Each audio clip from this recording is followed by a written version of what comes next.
Kaya nga, di ba mga kaibigan, padalos-dalos siya. Kasi bugok kasi siya eh. At hindi niya iniintindi kung ano ang mangyayari after niyang gawin or sabihin ang isang bagay. Di ba? So, ito mga kaibigan ha. Okay. Pakita ako sa inyo ha. Okay. Matagal naman na yan, pinag-uusapan. Simula pa lang noong pagpasok namin as President and Vice President, maririnig na namin yung delivery ng mga pera sa mga suitcases. Pero ngayon lang siya. Simula pa lang, sabi niya, simula pa lang ng pagpasok namin, naririnig na namin yung mga delivery ng pera, ng mga suitcases. Simula pa lang daw ng pagpasok nila ni PBBM as President and Vice President, naririnig na daw nila yung mga yung mga pera na nilalagay sa mga suitcases na ang ibig niyang sabihin dito ay tumatanggap ang speaker. So matagal na daw guys, matagal na. Meaning to say, kapag matagal na, sina Alvarez yun, yung tumatanggap. Sina Cayetano at si Velasco. Yung past administration ang tumatanggap. Hindi si Martin Romualdez.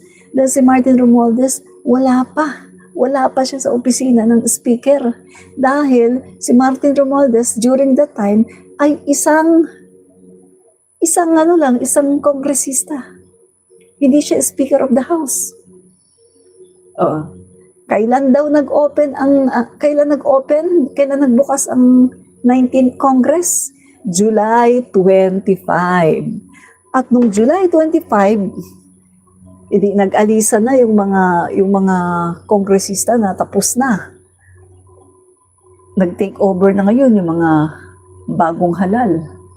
So ngayon, nung July 25, opening ng 19th Congress, doon pa lang sila naghalal ng kanilang speaker. Di ba? Baka nga hindi pa sila nakapaghalal July 25 baka kinabukasan pa sila nakapaghalal. Di ba? Kasi alangan naman pagka agad-agad maghahalal. Siyempre, mag-farewell muna. May mga farewell party muna yan. Yung mga nagsialisan. Yung sina Velasco, yung mga natapos ang termino. So, malamang mga July 26 na sila nakapaghalal ng bagong speaker. So, kung gagamitin natin ang salita ni Lucring, ni Sara, na matagal na daw nilang alam na may nangyayari na mga bigayan ng pera sa mga suitcases, ibig sabihin, ang kanyang binubuko ay sina Alvarez, Cayetano at Velasco na mga speaker ni Duterte. Ulitin natin. Matagal naman na yan, pinag-uusapan. Simula pa lang noong pagpasok namin as President and Vice President, maririnig na namin yung delivery ng mga pera na nakalagay sa mga suitcases. Pero ngayon lang siya lumabas in public dahil merong witness na nagsabi na siya mismo ang nagdadala. Ganyan muna tayo. So, matagal na nilang naririnig, matagal na daw nilang alam, simula pa daw nung pagpasok nila as President and Vice President. So inuulit ko, pagpasok ni Sara at ni PBBM as President and Vice President, that was July 1. July 1. So sino ang speaker? Velasco, yung best friend ni Sara. Kailan nag-open ang 19th Congress? July 25. Ang tagal, no? Ang tagal mag-open. July 25. So, ibig sabihin, hindi si Speaker Martin Romualdez ang sinasabi ni Sara na tumatanggap ng pera. Ang mali-malit ang pera. Malinaw na hindi si Speaker Martin Romualdez ang tumatanggap ng mali-malit ang pera, kundi si Velasco, si Cayetano, at saka si Alvarez, yung mga naging speaker ni Duterte. Malinaw yan, guys. Malinaw na malinaw. Kung pagbabasihan natin ang kanyang salita, malinaw na malinaw. Di ba? So, eto mga kaibigan, tuloy natin ng mga suitcases na yun. Meaning kasi, kung matagal na niyang alam yan, matagal na yung pinag-usapan, well, hindi si Speaker Martin Romualdez ang speaker during that time. Malinaw na malinaw na ang speaker during that time ay si Velasco.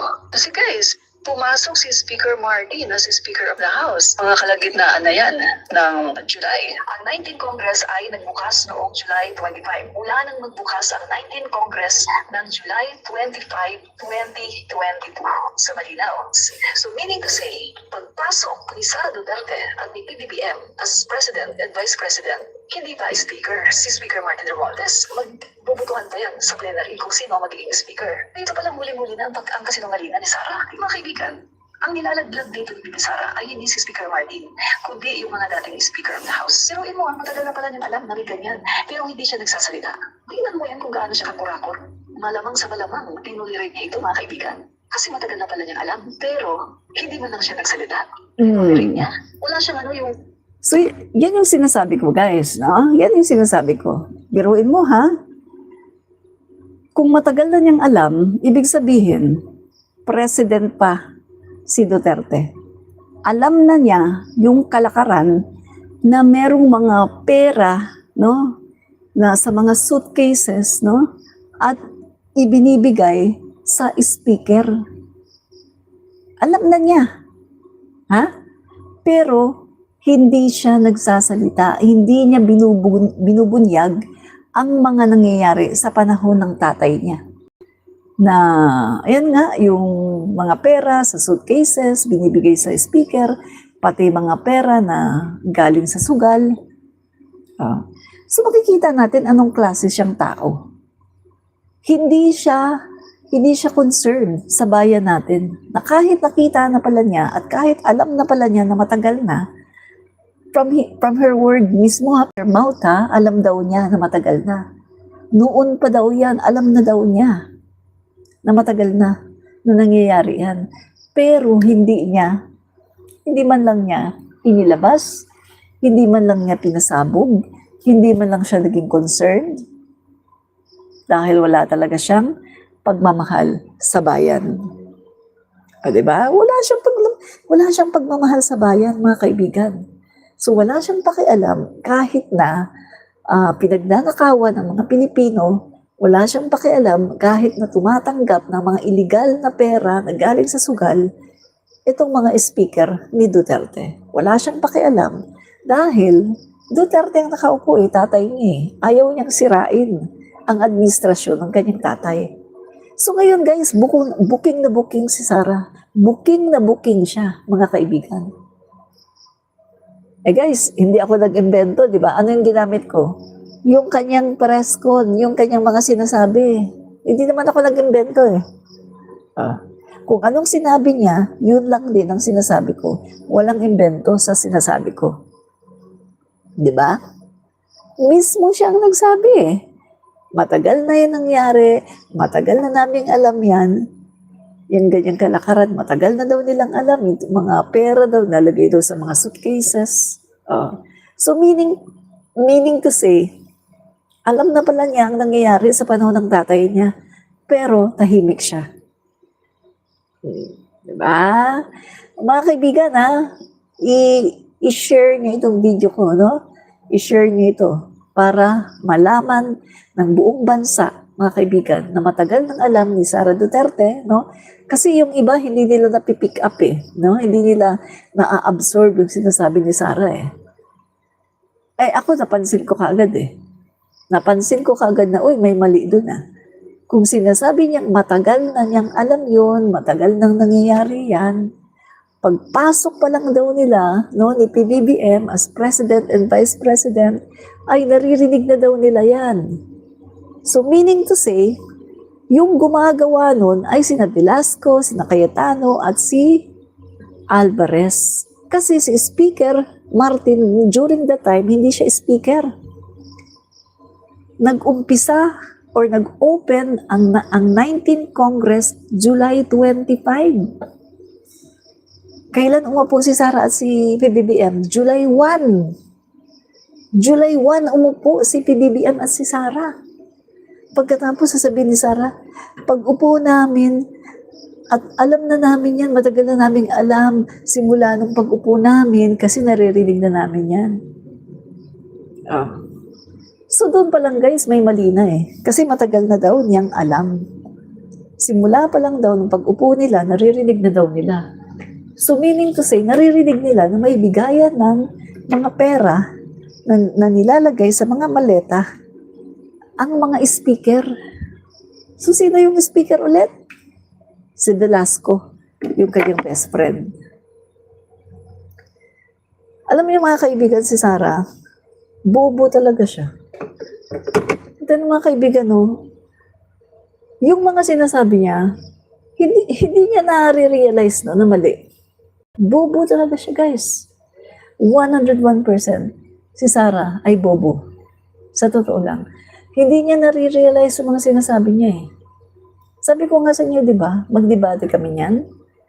Taob sa akin yan, guys. Taob sa akin yan, sa totoo lang. Pag nagdebate kami ni Sara, taob yan. Walang-wala yan sa akin, guys.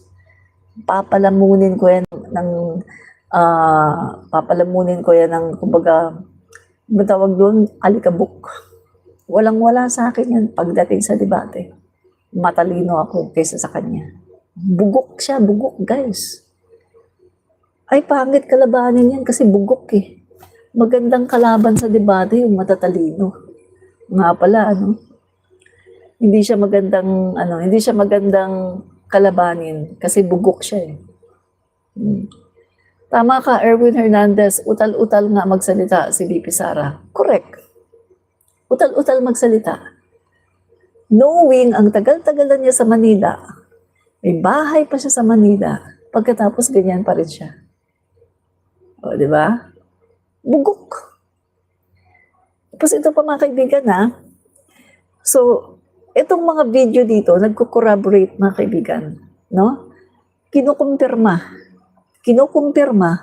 na ang administrasyon talaga ni Duterte, doon talaga mga kaibigan, tumatanggap ng pera galing sa mga sugal at puro mga illegal. No? So, pagpatuloy natin tong video.